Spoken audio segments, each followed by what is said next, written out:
کیا جنت میں صرف انسانوں کو ہی داخلہ نصیب ہوگا یا پھر جنات بھی جنت کے حقدار ہوں گے؟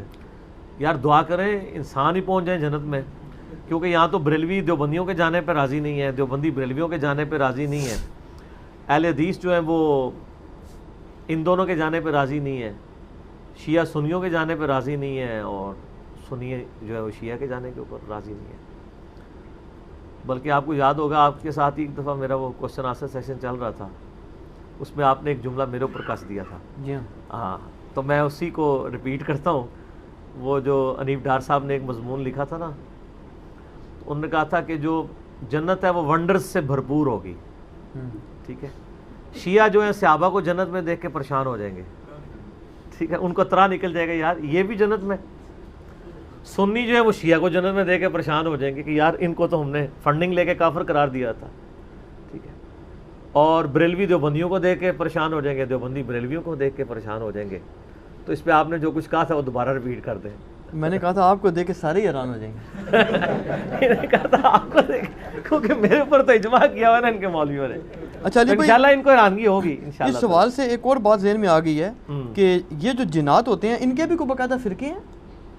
ہاں جی، وہ بار شریعت میں مفتی امجد علی صاحب نے لکھا ہے کہ جنات میں وہابی بھی ہیں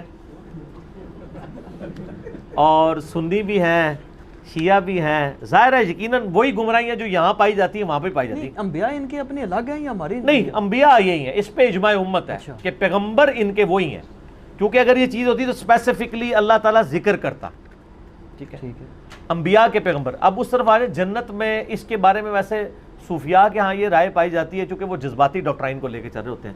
وہ کہتے ہیں جی جنت سے ہمارے ابا جی کو نکالا گیا تھا تو جنت ہمارے ابا جی کی میراث ہے، ہمیں ملنی چاہیے، جنوں کو نہیں ملے گی۔ اچھا، کہتے ہیں آدم تو انسان تھا، تو وہ جس طرح ہم کہتے ہیں نا کہ جی وہ یہ پلاٹ جو ہے وہ ہماری ابا جی کا، یہ ہمیں ہی ملے گا اور کسی کو نہیں ملے گا۔ تو وہ صوفیاء کے ہاں یہ کنسیپٹ پایا جاتا ہے۔ واقعی یہ سوال بڑا یہ پھینکنے والا نہیں ہے، یہ بڑا مضبوط سوال ہے کہ ان کے ہاں یہ پایا جاتا ہے کہ جی چونکہ جنت اولاد آدم کی میراث ہے، لہذا جنات کے لیے جنت میں کوئی جگہ نہیں ہے۔ پھر وہ لکھتے ہیں باقاعدہ کہ سیر کرنے آ سکتے ہیں، پلاٹ نہیں ملے گا۔ اچھا، تو ان سے کوئی پوچھے کہ یار آپ نے الاٹ کرنا ہے، یہ آپ جا کے پوچھ سکتے ہیں، باقاعدہ کتابوں میں لکھا انہوں نے، ہمیں تو پتہ ہے۔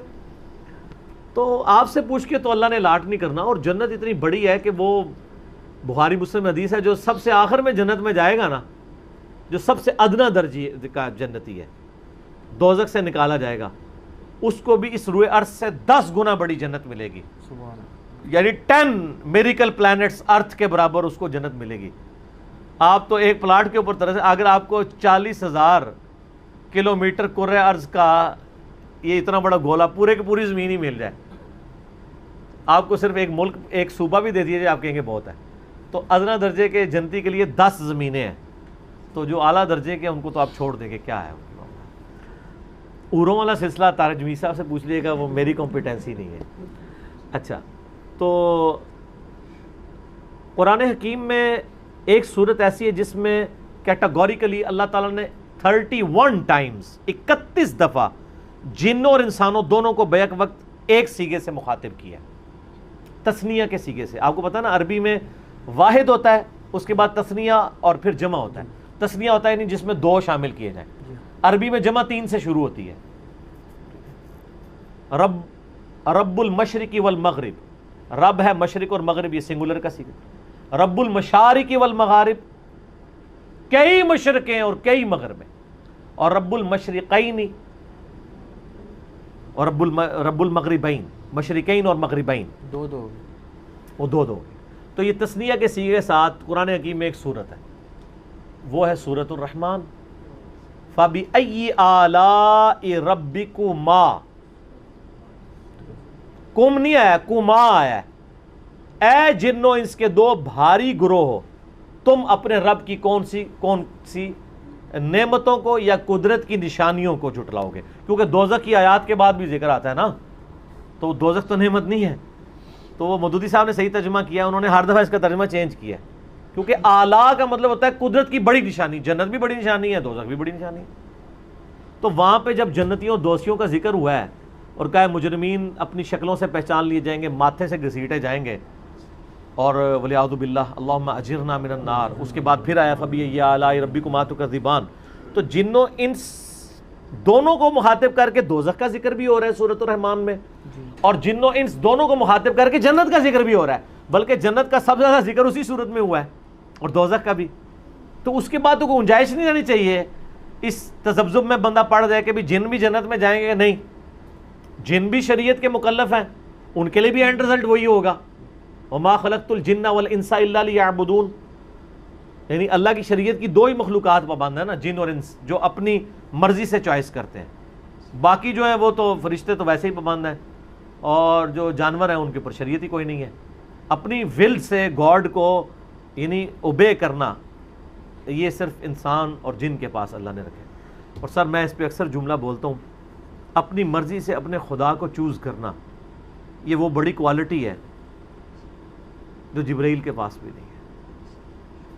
جبرائیل نے خدا کو مانا ہے خدا کی مرضی سے، اور آپ اپنی مرضی سے گیون سرکمسٹانسز میں مشکل اور اچھے حالات میں اپنے رب کو چوز کر لیتے ہیں۔ یہ وہ دولت ہے جو جبرائیل کے پاس بھی نہیں ہے۔ اور میں تو ببانگے دول کہتا ہوں کہ جبرائیل اگر مجھ سے میرا ایمان ایکسچینج کرنا چاہے نا، تو میں اپنا ایمان دینے کے لیے تیار نہیں ہوں، کیونکہ یہ کوالٹی کہ آپ نے حالات و واقعات میں اپنے رب کے لیے خود ڈسین کیا تھا، خدا کو چوز کیا تھا، جبکہ آپ کے پاس خدا کے انکار کی گنجائش بھی تھی، یہ بڑی دولت ہے بنسبت اس کے کہ آپ کے پاس انکار کی گنجائش ہی کوئی نہیں۔ فرشتے تو اللہ قرآن میں جگہ جگہ کہتا ہے کہ وہ تو اللہ کے حکم کی نافرمانی کر ہی نہیں سکتے، ان کی پروگرامنگ میں ہی کہیں یہ چیز نہیں ہے کہ وہ انکار کریں گے۔ تو یہ بہت بڑی دولت ہے فرشتے سے بہتر انسان بننا، مگر اس میں لگتی ہے محنت زیادہ۔ یہ بالکل صحیح بات ہے، اس میں کوئی شک ہی نہیں ہے۔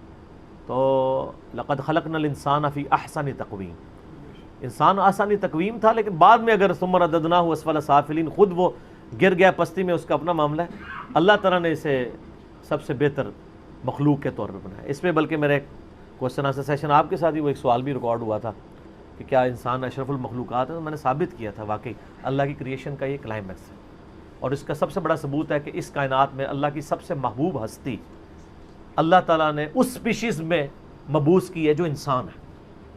اگر اس سے بڑھ کر محبوب کوئی سپیشیز ہوتی تو اللہ تعالیٰ امام اعظم محمد رسول اللہ صلی اللہ علیہ وسلم کو ایز اے سپیشیز اس سپیشیز کے اندر، اس نوع کے اندر بھیجتا۔